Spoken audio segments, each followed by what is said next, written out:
जय हिंद। वीरेश्वर क्लासेज में आपका स्वागत है। आज हम बात करेंगे भारत पर होने वाले दूसरे तुर्क आक्रमण के बारे में। दूसरा तुर्क आक्रमण गौर वंश के शासकों के द्वारा भारत पर किया गया था। गौर क्षेत्र अफगानिस्तान में स्थित है, जो हेरात तथा गजनी प्रांत के मध्य स्थित है। इसी प्रांत में स्थानीय निवासियों के द्वारा एक वंश स्थापित किया गया, जिसे गौर वंश कहा जाता है। गौर वंश का संस्थापक अलाउद्दीन था।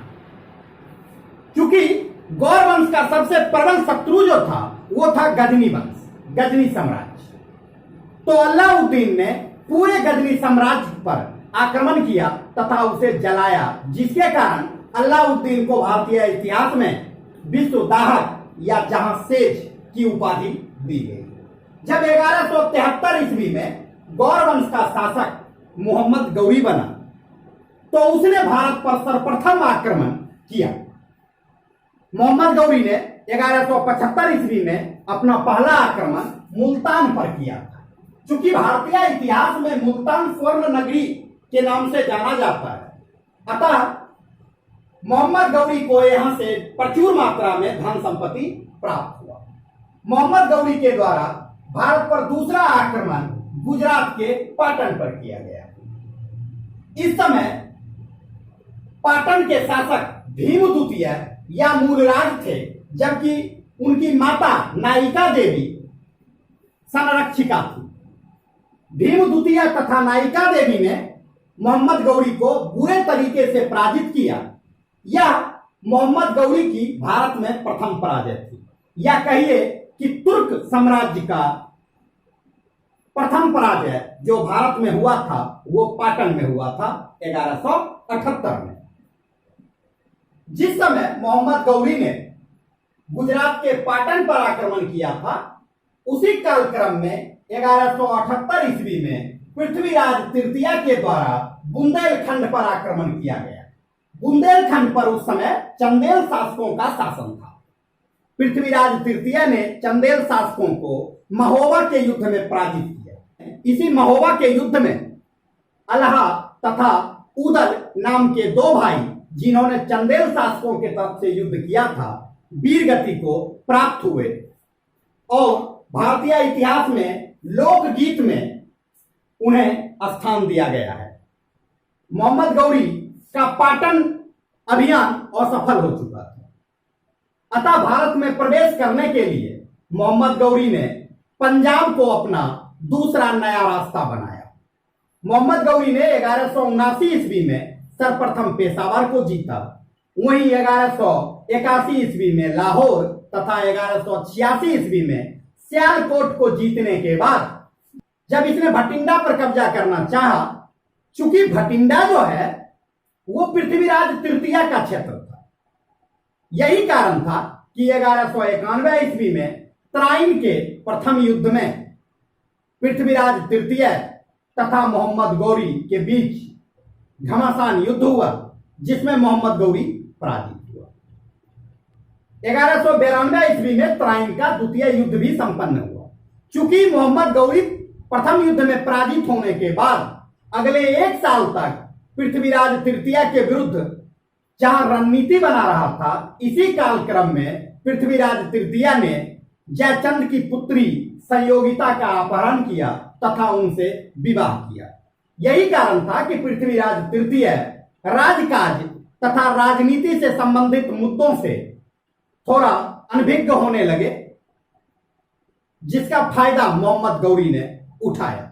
मोहम्मद गौरी ने 1.25 लाख की एक विशाल सेना के साथ तराइन का द्वितीय युद्ध प्रारंभ किया, जिसमें 10,000 घुड़सवार धनुषधारी भी शामिल थे।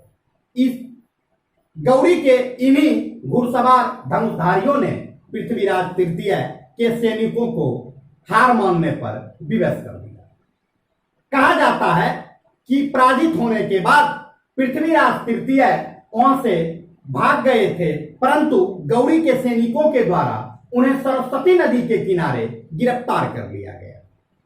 इतिहासकारों के मत के अनुसार पराजय के बाद पृथ्वीराज तृतीय मोहम्मद गौरी के अधीन दिल्ली तथा अजमेर पर कुछ वर्षों तक शासन करते रहे। परंतु गौरी के द्वारा पृथ्वीराज तृतीया के विरुद्ध संयंत्र किया गया और उस संयंत्र में पृथ्वीराज तृतीया मारे गए। जबकि पृथ्वीराज तृतीया के एक मित्र थे चंद्रवरदाई। चंद्रवरदाई ने एक पुस्तक लिखा है पृथ्वीराज रासो। पृथ्वीराज रासो पुस्तक के अनुसार तराइन के द्वितीय युद्ध में पराजय के बाद मोहम्मद गौरी ने पृथ्वीराज तृतीया को बंदी बनाकर गजनी ले गया, जहां इनकी हत्या कर दी गई। मोहम्मद गौरी के द्वारा भारतीय भूमि पर एक विशाल साम्राज्य की स्थापना की गई, जिस कार्य में मोहम्मद गौरी के कुछ गुलामों ने तथा उनके सेनापतियों ने उसका काफी सहयोग किया। मोहम्मद गौरी के 3 गुलाम थे, यल्दोज, कुवाचा तथा कुतुबुद्दीन ऐबक, तथा मोहम्मद गौरी का सेनापति बख्तियार खिलजी था। चूंकि उत्तर भारत पर साम्राज्य निर्माण करने में सर्वाधिक योगदान कुतुबुद्दीन ऐबक का था, अतः मोहम्मद गौरी ने कुतुबुद्दीन ऐबक को भारत में अपना प्रतिनिधि नियुक्त किया तथा मृत्यु के बाद कुतुबुद्दीन ऐबक के द्वारा गुलाम वंश की स्थापना की गई। जबकि मोहम्मद गौरी के सेनापति बख्तियार खिलजी ने 1205 ईस्वी तक बंगाल तथा बिहार पर पूर्ण कब्जा कर लिया था। बख्तियार खिलजी ने बंगाल के अंतिम हिंदू शासक लक्ष्मण सेन को पराजित किया तथा बंगाल विजित करने के बाद बख्तियार खिलजी बिहार की तरफ आया। बख्तियार खिलजी ने बिहार में भागलपुर में स्थित विक्रमशिला विश्वविद्यालय तथा नालंदा में स्थित नालंदा विश्वविद्यालय का विध्वंस किया। एक बार रिकॉल करते हैं, अफगानिस्तान में हेरात और गजनी प्रांत के मध्य एक प्रांत है जिसे गौर प्रांत कहा जाता है। इस प्रांत का संस्थापक अलाउद्दीन था। चूंकि गौर प्रांत और गजनी प्रांत के मध्य शत्रुता था, यही कारण था कि अलाउद्दीन ने गजनी प्रांत पर आक्रमण किया और पूरे गजनी प्रांत को जला दिया। भारतीय इतिहास में इस घटना के कारण अलाउद्दीन को विश्वदाहक या जहां सोज की उपाधि दी गई है। जब गौर वंश का शासक मोहम्मद गौरी बना तो मोहम्मद गौरी ने अपना सर्वप्रथम आक्रमण भारत पर 1175 में किया, मुल्तान पर। भारतीय इतिहास में मुल्तान स्वर्ण नगरी कहा जाता है। ठीक है, मुल्तान से मोहम्मद गौरी को प्रचुर मात्रा में धन संपत्ति प्राप्त हुआ और उसके बाद मोहम्मद गौरी का दूसरा आक्रमण 1178 ईस्वी में गुजरात के पाटन में हुआ। उस समय पाटन के राजा भीम द्वितीय या मूल राज थे तथा इनकी संरक्षिका इनकी माता थी, जिनका नाम नायिका देवी था। भीम द्वितीय तथा नायिका देवी ने गौरी को पाटन के युद्ध में पराजित किया। जिस समय गौरी ने पाटन पर आक्रमण किया था, उसी समय पृथ्वीराज तृतीय ने 1178 में बुंदेलखंड पर आक्रमण किया था। बुंदेलखंड पर उस समय चंदेल शासकों का शासन था, जिन्हें पृथ्वीराज तृतीय के द्वारा महोबा के युद्ध में पराजित किया गया। यहां से एक इंपॉर्टेंट क्वेश्चन पूछा जाता है आल्हा तथा उदल के बारे में। चंदेल शासकों के समर्थन में महोबा के युद्ध में 2 भाई थे, आल्हा तथा उदल। इन दोनों ने भाग लिया था और काफी वीरता से लड़े थे, परंतु इनकी मृत्यु भी इसी युद्ध में हो गई थी। यही कारण है कि इन्हें भारतीय लोकगीत में स्थान दिया गया है।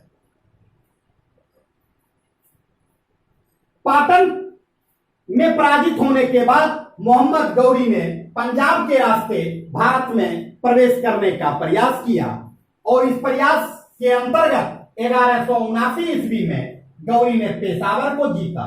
1181 ईस्वी में लाहौर तथा 1186 ईस्वी में सियालकोट पर कब्जा करने के बाद जब गौरी भटिंडा पर कब्जा करना चाहता था, उस समय पृथ्वीराज तृतीय तथा गौरी के मध्य 1191 ईस्वी में तराइन का प्रथम युद्ध हुआ। भटिंडा अजमेर शासन क्षेत्र के अंतर्गत आता था और अजमेर दिल्ली शासन क्षेत्र जो था वो पृथ्वीराज तृतीय का शासन क्षेत्र था। 1191 ईस्वी में पृथ्वीराज तृतीय तथा मोहम्मद गौरी के मध्य तराइन का प्रथम युद्ध हुआ। युद्ध जीतने के बाद जहां मोहम्मद गौरी अगले आक्रमण तक यानी 1192 ईस्वी तक पृथ्वीराज तृतीय के विरुद्ध रणनीति बना रहा था, वहीं पृथ्वीराज तृतीय ने जयचंद की पुत्री संयोगिता का अपहरण किया है तथा उनसे विवाह किया। और यही कारण था कि जब तराइन का द्वितीय युद्ध 1192 में हुआ तो पृथ्वीराज तृतीय की स्थिति मोहम्मद गौरी के सामने कमजोर पड़ गई और इस युद्ध में पृथ्वीराज तृतीय पराजित हुए। तराइन के द्वितीय युद्ध में पराजय के बाद पृथ्वीराज तृतीय को सरस्वती नदी के किनारे गौरी के सैनिकों के द्वारा गिरफ्तार कर लिया गया। कुछ इतिहासकार के अनुसार तो पृथ्वीराज तृतीय ने कुछ समय तक गौरी के अधीन दिल्ली तथा अजमेर क्षेत्र पर शासन भी किया था और उसके बाद गौरी के संयंत्र के कारण इनकी हत्या कर दी गई। परंतु पृथ्वीराज तृतीय के मित्र चंद्रवरदाई ने एक पुस्तक लिखा है, पृथ्वीराज रासो। पृथ्वीराज रासो पुस्तक में यह कहा गया है कि पृथ्वीराज तृतीय जब तराइन के द्वितीय युद्ध में गौरी से पराजित हुए थे तो गौरी ने इन्हें बंदी बनाकर अपने साथ गजनी प्रांत ले गया और वहां पृथ्वीराज तृतीय की हत्या कर दी थी। मोहम्मद गौरी ने 1205 ईस्वी तक उत्तर भारत में एक विशाल साम्राज्य की स्थापना की और इस साम्राज्य स्थापना में मोहम्मद गौरी के 3 प्रमुख गुलाम तथा सेनापति बख्तियार खिलजी ने मोहम्मद गौरी का साथ दिया था। मोहम्मद गौरी के 3 गुलाम थे, यलदौज, कुवाचा तथा कुतुबुद्दीन ऐबक। इसमें सबसे योग्य गुलाम कुतुबुद्दीन ऐबक था। यही कारण था कि गौरी ने अपना प्रतिनिधि कुतुबुद्दीन ऐबक को घोषित किया। वहीं सेनापति बख्तियार खिलजी ने बंगाल में अंतिम हिंदू शासक लक्ष्मण सेन को पराजित किया और बंगाल कब्जा करने के बाद जब बख्तियार खिलजी बिहार में प्रवेश करता है तो बिहार के भागलपुर में स्थित धर्मशिला विश्वविद्यालय को बर्बाद करता है और उसके पश्चात नालंदा में स्थित नालंदा विश्वविद्यालय को।